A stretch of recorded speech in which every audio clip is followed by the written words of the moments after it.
Well, Mick, it has been a huge sporting week from Origin to huge hard-hitting racing news from the sales ring and the racetrack. It has all been happening. How have you fared this week? Yeah, last night was disappointing. I think all of us. I think I'd say 9 in 10 every 9 of 10 Victorians cheers home Queensland in the state of origin. Thanks to Billy Slater, Cameron Smith, and all the Storm boys who proudly represented Queensland. So yeah, bit of a poor night last night. But on the racing front, well, there's a bit of poor news floating around on the racing front too, with Blake Shin just obviously coming out with a statement saying that he won't be riding the rest of the Winter Carnival.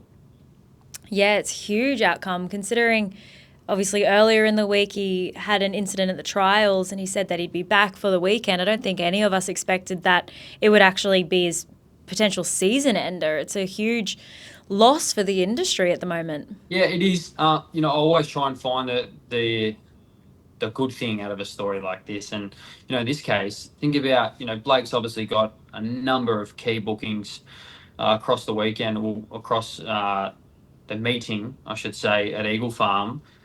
Gives opportunities to a lot of jockeys to come in and fill that spot. You think back to the likes of Dean Holland winning on In Secret down the straight, almost as a fill-in jockey. Uh, Anything can happen, and it can really change the life of someone when you see someone like Blake Shin go out. Yeah, now another huge out for the Winter Carnival was Rothfire out of the Kingsford Smith. He's had a bit of a stone bruise and he's out of this race, but it leaves the race not looking really unchanged when we have Jolie Star in contention. Yeah, we are chatting off camera about the when Jolie stars in a race, just based off those ratings. She's always going to go up a pretty short price and look the best horse in the race, probably 9 out of 10 times. So, yeah, but outside of that, you've got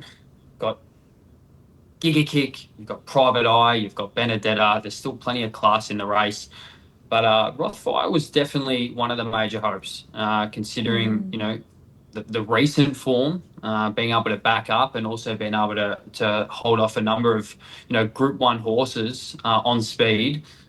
Just showed where Rothfire was at. So pretty disappointing from the Queensland front, but you know the race goes on, and looking forward to see who's going to win.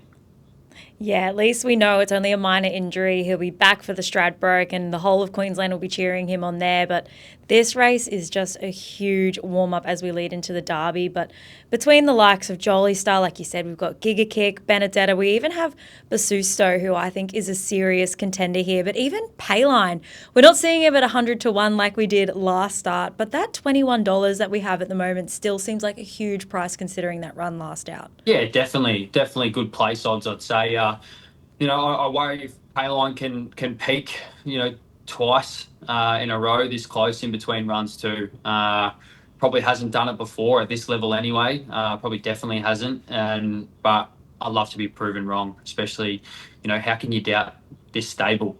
They are absolutely on fire. They've got a number of key hopes again this weekend in some big races. And, if Payline's to run another massive race or even get up, I think Rothfire's out will be quickly forgotten and the Queenslanders will be celebrating. Yeah, definitely. Now, moving on to our Sign Ace warning signs of the week, we are looking at the Queensland Derby. And this is stacking up to be one of the most high quality derbies that we have seen in recent years.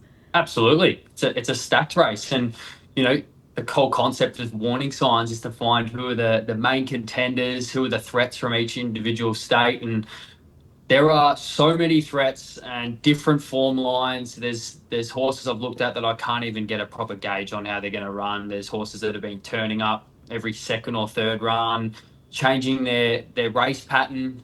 Imperialist, for example, went forward last start and has been labelled definitely not labelled a leader in races gone by. So there's plenty of contenders, and yeah, can't wait to unpack it.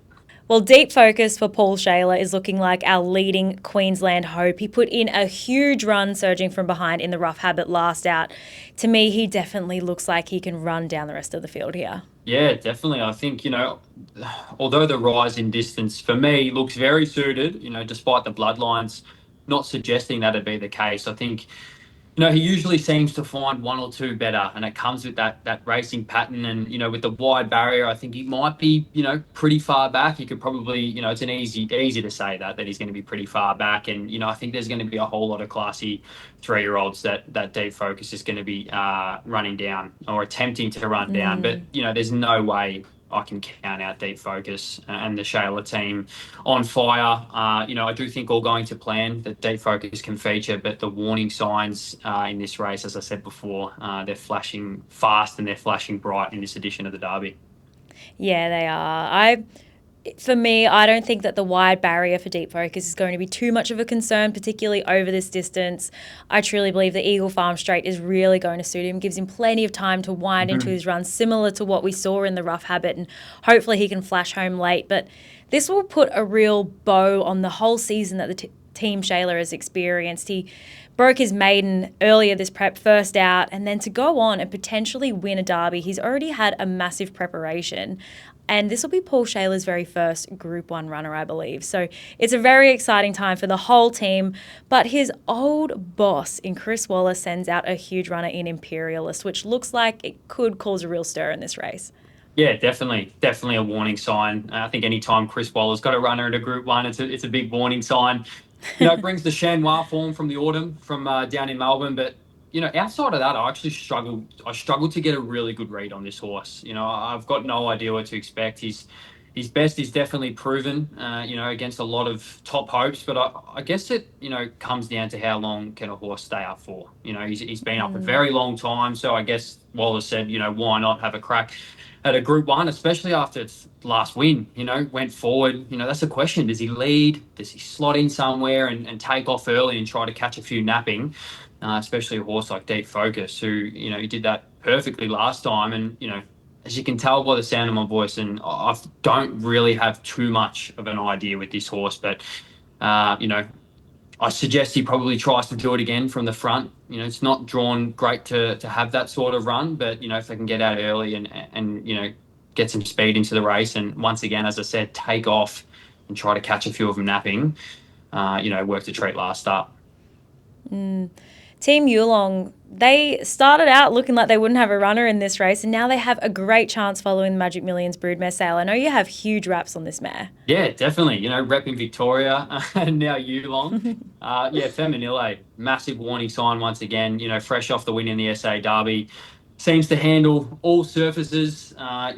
Once had the hottest jockey, in town on board in Blake Shin, who's going to be out now, but I'm sure that they'll find a great replacement. But a huge chance for the Derby double. I think, what a story also. Yulong paid $1.5 million for Feminile. And then, within a matter of minutes, OTI also sold Lady Laguna for $2.5 million. And that's a cool story, I think, Lady Laguna. To go a bit off topic, I think OTI bought 3 horses out of a paddock for about $60,000. 2 of them were city winners and the other one was Lady Laguna. And, hats off to OTI and those owners to be able to get a price like that, and I'm sure they'll be reinvesting into a nice colt or a nice filly incoming. But yes, Feminile, the next to wear the green and white, and repping Victoria, huge chance. But I think I've got my eye on another Victorian to take this one out.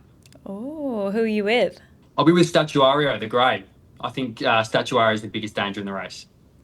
I actually saw Ladbrokes did a feature on the Brown family earlier in the week. And again, it would just be such a beautiful story. Them all moving over here as a family, setting up base at Pakenham, and then to have potentially their first Group 1 winner on Australian soil, a horse that they are all so deeply connected to. Again, it'd just be another beautiful bow on a winter carnival. Yeah, I've a massive soft spot for the Brown stable. And a massive soft spot for greys as well, And the Browns are great people, they're great competitors. And I thought Statuario was the run of the race that day in the SA Derby. I'll be cheering that same Quinella as a Victorian. To Statuario and Feminile to go 1-2. And, the run before that at Caulfield was enormous as well. Absolutely thumped Politely Done, who also races in the Derby and came out in town in Melbourne just recently and absolutely romped in a nice win. So, as I said, I'll be backing the grey, and I can confidently suggest that Statuario is the biggest warning sign to any galloper in this edition of the Queensland Derby. See, I'm going against you there. For me, my biggest warning sign outside of the key contenders is firm agreement. I am backing Team Archibald in this. This horse, I'm going to excuse him for his run. Not that I'm biased. I'm going to excuse him for his run in the Rough Habit. I don't think that heavy track did him any favours, but last prep, he ran second in every start, including behind Aliana in the Australian Derby. That was a massive run. I think the further the better. He's drawn well. And with Nash aboard, I think he's a real key contender. But I do have Kovalika in the back of my mind. Is this horse a chronic place getter? I don't know. It might be worth an each-way play or just a place bet in itself. But I do have my eye on him here. Yeah, no, look, as I said, there are so many contenders in this race. It comes down to, there's a million different form lines, but look at you and I, we're different in our opinion. I've probably been a little bit biased as well with the Victorian Edge, the greys, the browns, but I truly do believe Statuary deserves to be favourite in this race. As I said, the win two back was dominant. Probably would have had, coming straight out of that race if it hadn't run in the SA Derby. I can imagine it'd be very short. So, what a race! What a race we have ahead of us, and the warning signs are flashing. How can we forget to your old mate Prince Tycoon is backing up into the BRC Sires Produce. We had a great run behind Isti Star and the Magic Millions, 2-year-old national. I think he's a real good contender here. Absolutely. I think the fact that Trent and Natalie are, sticking to the Queensland Carnival and backing up with this young gelding who's clearly got so much ability, I think it says a lot about a number of things. I think firstly, he must have recovered very well after that run on the Gold Coast. I think Trent and Natalie, they've got a very raw youngster here in Prince Tycoon, and they're not going to be taking any unnecessary risks with a horse like this, who they've clearly got a number of, key 3-year-old races circled for the Spring Carnival. So, you can't imagine if there were any niggles or any problems that they'd be running this horse. I think secondly, they knew they were beaten by a very smart horse on the Gold Coast there in Isti Star, who, last Friday would have beaten most, if not all, 2-year-olds, active 2-year-olds, I should say, in the country over that short trip over the 1,000. And lastly, I think they definitely think they're more suited to a trip like the 1,400 in the Sires Produce. He was all over the shop in the Gold Coast last week. He just can't seem to straighten. It's such a problem for this horse, but he's so young. So, I try not to be too hard on that fact, but, I think with 1,400 metres, there's going to be ample time for a horse like Prince Tycoon to really straighten up and lengthen, and with the quality to chase as well in the race, I think this can be his best run yet. Yeah, I agree. He was so tough to be able to hold on the way he did in the Magic Millions 2-year-old National Classic. Gosh, that is an absolute mouthful to get out.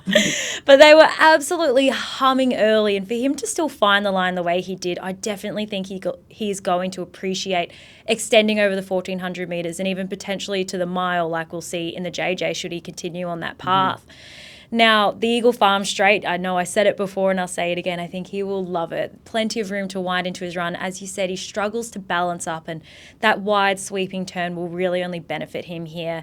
But there is a tirade of Queensland horses in this race, particularly two who I'm very fond of in Cool Archie. He made it 3 on the bounce last out. It was a huge run on the heavy track. And even Grafter Burners, I'm going to excuse his third placing first up. He ran third behind Cool Archie, and I think that was a huge run. But that heavy track, not ideal for a lot of these horses. Going back to the home track of Eagle Farm on a better surface, no rain this week, thank goodness, I think is really going to suit these Queensland horses, and potentially they could make Prince Tycoon come undone. Absolutely, and I think the other one to mention there is Gallinero, who was the third horse in that 3-way go in that last race alongside Grafter Burners and Cool Archie. But look, I'm not going into this race with Prince Tycoon with heaps of confidence. I think I'm more excited about the future and the prospects of this horse, especially heading into the Spring Carnival. But in saying that, once this gelding matures, look out. He's a talent, and best of all, he's Victorian. I'm sure that you've got him up and already looking at markets for the Caulfield Guineas. Well, I'll have a look after Saturday's race. Well, on that note, we're in the thick of winter carnival, but we can't help but look ahead to the spring. And the Victorian racing scene is already looking at who they can potentially draw over from Japan in particular to come over and contest these huge spring races. Yeah, well, it's a task every year for these big racing clubs, and a couple we saw last year, Prognosis and Warp Speed, both runners up in their respective Cox Plate and Melbourne Cup runs. You know, the Japanese are a spring hit for any racing club, and Paul Bloodworth from Racing Victoria, Lee Jordan from the VRC, and Charlotte Mills from Moonee Valley Racing Club. They're going to spearhead a trio heading over to Japan for a week. They're going to be talking to trainers and owners and jockeys because they've realised, I think, that there is so much synergy and cross-pollination in races like Cox Plates, Melbourne Cups, and even Champions Day these days at Flemington. So, to be able to target these horses, and they want more. They don't just want Prognosis and Warp Speed. They want a host of horses to come over and contest. And, this isn't anything new for let's use Charlotte Mills, for example, Moonee Valley Racing Club. Back-to-back years, Prognosis and Romantic Warrior into their biggest race, which is a massive success. But they clearly want more horses coming down under, to improve the quality of racing, the horses that are competing in these races, but also improve the overall product for us patrons going to the races and the people viewing right across the world. Yeah, absolutely. It draws so much more attention and theatrics and even headlines. I know we say it often, but we need that in racing. That is what brings us our publicity is, these huge storylines. And we saw it so often firsthand when we were in Dubai and Saudi Arabia earlier this year. You look at Forever Young and Shin Emperor and how dominant they are. And, they were over the dirt surfaces. But then to come over here and change things up, go on the turf. I think they run almost every second race on the turf versus the dirt over in Japan. But, as to your point earlier with Warp Speed, I think they said that they're going to be targeting the first 5 finishers of the Tenno show. And Warp Speed ran 5th in that race and then went on to place in the Cup. That's a huge form line that we can't ignore here. And, like I said, these horses keep performing elite on the world stage, and it just adds to the theatre of our Spring Cup Carnival. Yeah, exactly right.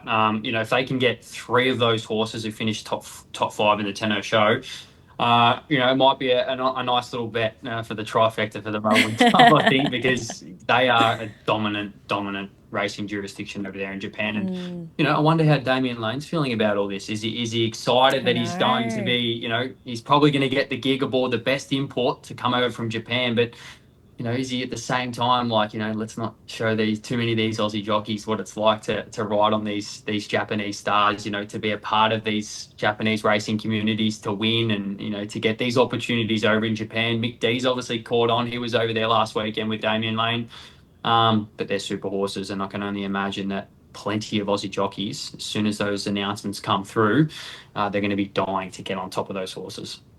Yeah, most definitely. We even have the running of the Derby this weekend, which I will keenly have my eye on to see who might, be looking to go out further. And they do have the advantage over there. They race over such distances that we probably don't see as often here in Australia. We have the very rare races over the 3,200, whereas over there, a lot of their staying races are over those extended distances. Now, this might be a bit of a mouthful of a question to get out, Mick, but what do you think is better from an Australian standpoint when we have these imports that come over here to race in our prestigious carnivals? Is it great to have those really deep international form lines that could impede the success of our local gallopers? Or would we prefer it the other way and potentially have, really strong Australian races with very minimal international contenders? Look, I think, there's pros and cons to both. Personally, I think that the better the fields can be, that's the massive tick for everyone involved. I think, as a race goer, I want to see the best horses from right across the world. Like I remember, personally, the Cox Plate a couple of years back when Romantic Warrior won. It was so good to see that horse. Like we all thought Mr. Brightside had won from where we were standing, but just the guts from James McDonald and that horse, who was clearly not at his best at that time.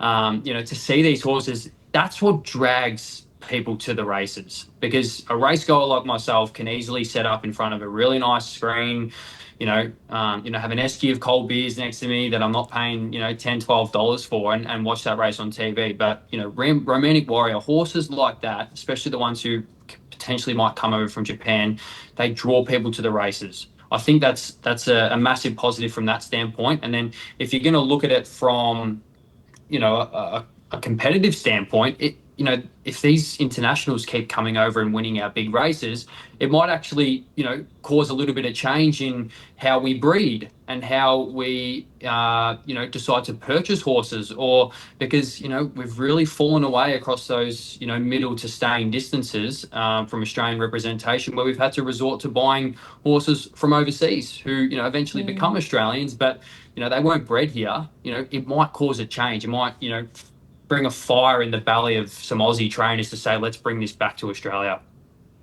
And even on that, like you were saying about the breeding, the way they do everything over there is so drastically different to here in Australia. Our breeding scene, particularly when we look at the yearling and the weanling markets, we're bringing these horses in probably away from their mothers earlier than they do in Japan. And then, they're in a barn, they're being prepped up with the adequate feeds, conditioning.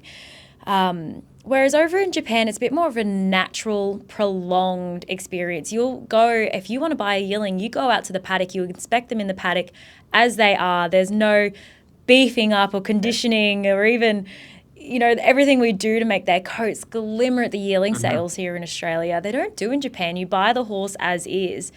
And there's a lot of studies being done now to show that they actually are breeding sturdier types, which is probably, the product of what we're seeing on the racetracks at the moment. To your point, they're breeding such quality staying horses that can be up for a long time. You look at Forever Young, although he didn't run to his best in Dubai, he has done a world tour this year and been up for a long while, and he's just such a strong, sturdy horse. So maybe on a lot of fronts, Australian racing can take a leaf out of Japan's book, even to their fan engagement. Over there, it is a true, strong, dedicated fan base. I'm not saying here in Australia we don't have that, but over there, they worship their racehorses. You look at the national tragedy that was Liberty Island's passing. They have a memorial for her already, and people are still putting flowers down to celebrate that horse's life. And it's quite a beautiful thing that I think, we sort of lack a bit of that connection between the spectator and the horse over here and building that relationship. So I think there is a lot that we can learn from Japan racing. Yeah, and just quickly, I won't go too much into it, but,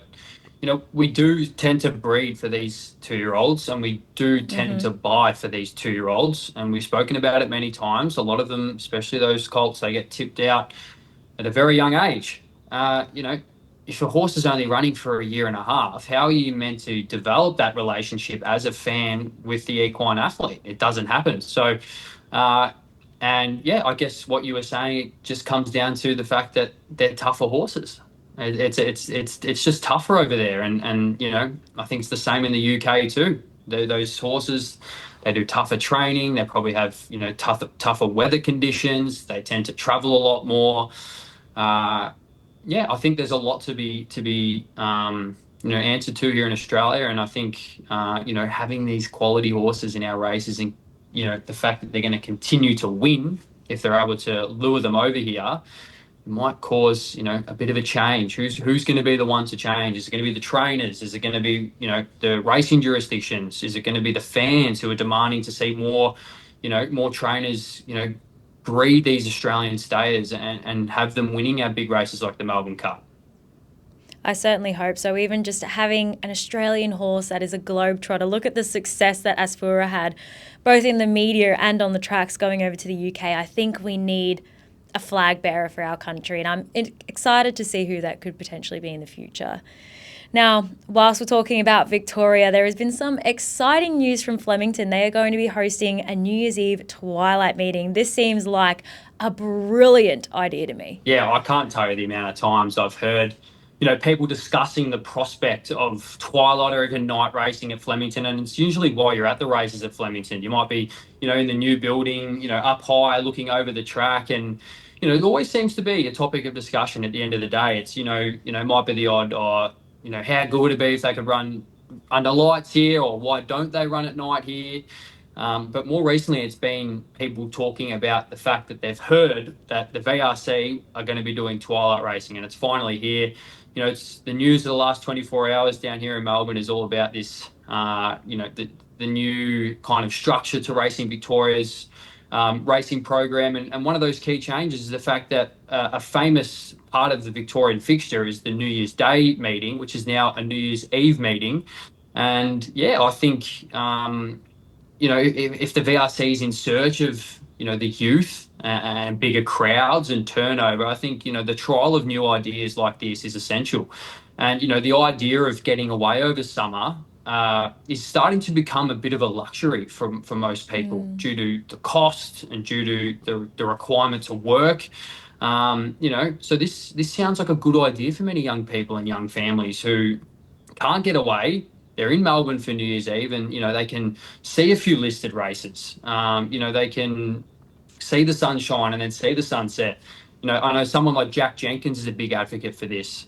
He's been a great advocate for racing down in Victoria for a long time now, and he's always going to be demanding a DJ on the rooftop at the back end of the day, and I think that suits perfectly to this idea. So I'm all for it. Sounds like a good plan to me. Yeah, I'm with you there. Actually, on Jack for Derby Day, Luke and I were up on the rooftop with Jack. We cheered home Faulkner Park. It was a huge run that day. Yeah. But he made the atmosphere up there. It was just such a vibe. And you could just picture yourself, standing up there, DJ stops between races, have a few drinks, watch the horses from that vantage point, and even potentially early fireworks from Flemington. That would just be an epic scene. I would love to see it. And this seems to be a trend that's catching on from race clubs all over the country. Like we said the other week, Moonee Valley does it better than anyone. The Gold Coast Turf Club have finally realised that they are in the best spot to do so with the party scene up here. No nightlife is quite like the Gold Coast. Yep.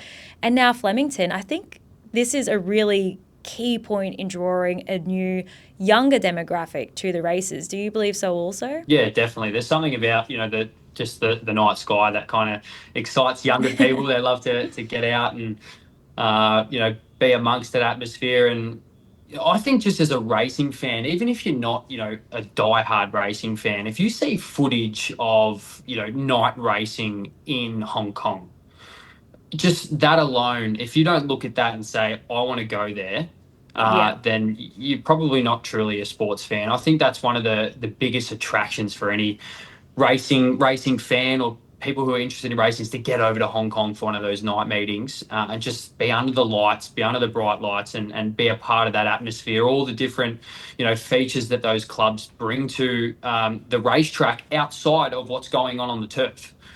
There's so much room to move, and I think it's a big tick. And I think, once they trial this on New Year's Eve at the VRC, it's going to be a permanent fixture, and they're going to include a number of these meetings, throughout the spring and summer. It definitely fits in perfectly too with that Melbourne sporting culture, Rather than, as a whole, I'd love to see Flemington outside of New Year's Eve do these race meetings. You finish work, knock off drinks, at Flemington I'm not saying instead of going to the football, because I know a lot of Melbournians might hate me for saying that, but it's the best way to let your hair down after a long week. You're truly invested in being there. You're into both what's going on the turf, like you said, and everything outside of it. It's a really great fit, I do think, here. Yeah, and it's funny that it's taken, up on the Gold Coast, it's taken, a whole lot of rain and bad weather, and then, and a bad track, compared to, down here in Melbourne, it's taken, a financial crisis for these ideas to spring to life. So, there's always positives to come out of times of crisis, and, for the Gold Coast and for the BRC, it's both going to be the anticipation now of people wanting to see these twilight races. Yeah, on the onwards and upwards. And I think it'll fit a lot of young people's lifestyles. I know for me, at least, I'm usually hungover on a New Year's Day, and the last thing I want to do is go and sit outside in the summer heat. So New Year's Eve would be my go for sure. Now, Mick, we can't wrap up without talking about the huge elephant in the room for everyone in the racing industry. The Rosehill vote is in favour of Rosehill staying. How are you feeling off the back end of it?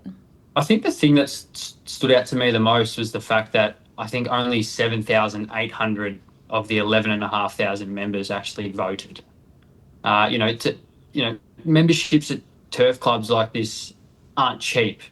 And the fact that, people are, 4,000 members are not even interested in the future of this racing club makes me wonder, you know, how many, members the ATC have that are actually, interested and, want to be a part of this club. So that was one thing I was very confused about. I'd expect that, I think the 35,000 members that the VRC has, if this same thing was happening and they were selling up a major asset, you'd expect that 30,000 people would be very interested in playing their part and putting down their vote. But it's a massive no, and I'm happy about that. Yeah, I'm glad for sure. Now, as you just said, on the numbers of members that have voted, it's come out during the week that they are down in their membership numbers by almost 20% since 2019, which is a huge loss to the club as a whole. And off the back of that, and off the back of the no vote, essentially, Chairman Peter McGoran has said that they're probably going to have to look at making cuts to their contribution of New South Wales prize money, which will be a huge loss to the industry and brings up a lot of concerns for the future of racing in New South Wales as a whole. Our other contributors are the other clubs and Racing New South Wales themselves. So a lot of question marks there. Yeah, I just wondered how long people have known high up if this Rosehill asset was possibly going to be sold, and they kind of potentially got ahead of themselves and started, let's get ahead of ourselves and start boosting up these prize money races and make racing in New South Wales the place to be. And I don't know. I can't say anything for sure, but it seems like a few people knew a long way out that $5 billion might have been jumping into their pockets. Considering one of the main reasons that everyone has been saying no to this vote is because of the lack of trust that some members have with the board, and trust might be a really strong word there, but I know a lot of, the key voices in this anti-sale have said that they just things aren't as clear as they would like it to be. And then off the back of that, hearing that the prize money might be cut, which was never brought up previously. The whole point of the sale was, of course, to future-proof the industry, but there was no key points to say what the future-proofing is. I'm sure if they had have said, we'll have a boost in prize money will never have to be dwindled, you might have a very different reaction from people. And I'm sure a lot of those key voices that were outspoken in the lead up to the sale will have a lot to say as time goes on. Absolutely. I guess you can talk about this for hours about the questions about this whole scenario, but I think, as I said, the good thing is that there's a majority vote for no, and Rosehill is going to live on anyway for the time being. Things can change very quick. So I'm not going to get too ahead of myself, but the fact that this precious asset to the racing industry, not only just for Sydney, but right across Australia, and it's a big part of the culture for this sport, and I'm glad it's sticking around, and I'm sure that many, many thousands of people who work in this industry, especially just up in Sydney and out of that precinct alone, are going to be very happy. Yeah, I'm sure there was a huge sigh of relief around Rosehill on Tuesday. Yep.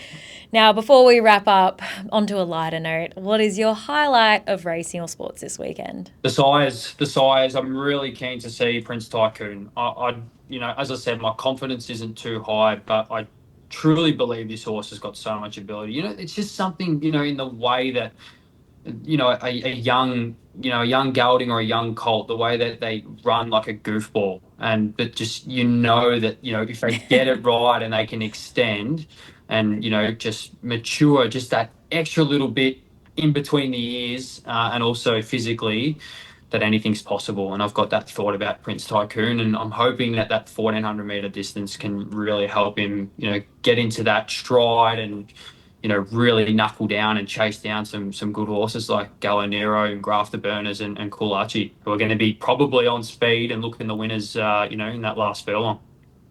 It's an exciting race, especially as we warm up to the JJ. It's one of my highlights on the racing calendar. And although I'm going to be trackside, my eyes are actually going to be on race 6 at Caulfield. I am sticking with our mate Lim Saltoro. I'm really excited to see him step up to the mile. He ran so well first up Yep. behind War Machine. Obviously, War Machine went on to win ecstatically at Doomben last weekend. That was a huge run. And I think, the speed, it was so tough on Paul Lim's last out, and probably not his distance. He certainly wants further between the mile and the 1,800 metres. So I'm really intrigued to see how he goes here. I think Caulfield, again, will be perfect for him. And, all eyes on him. He's on a test to actually potentially come up here with Kosciuszko on Stratty Day. So all eyes on our Singapore friends for me. Unreal. I'm keen to tune into the racing right across the country this weekend. There's horses I've, love to follow that are racing, right up the East Coast. Caulfield, Sydney, and of course Eagle Farm, which where all the eyes will be. But racing onwards and upwards. Yeah, there's so many good horses. So I'd have to say, between, Winter Carnival horses, our future spring stars, everyone is up and about. I'm just so excited to get in the mix of it. Can't wait. All right, well, we'll catch up Monday, and I'm sure we'll have a huge debrief. Plenty to chat about Monday for sure.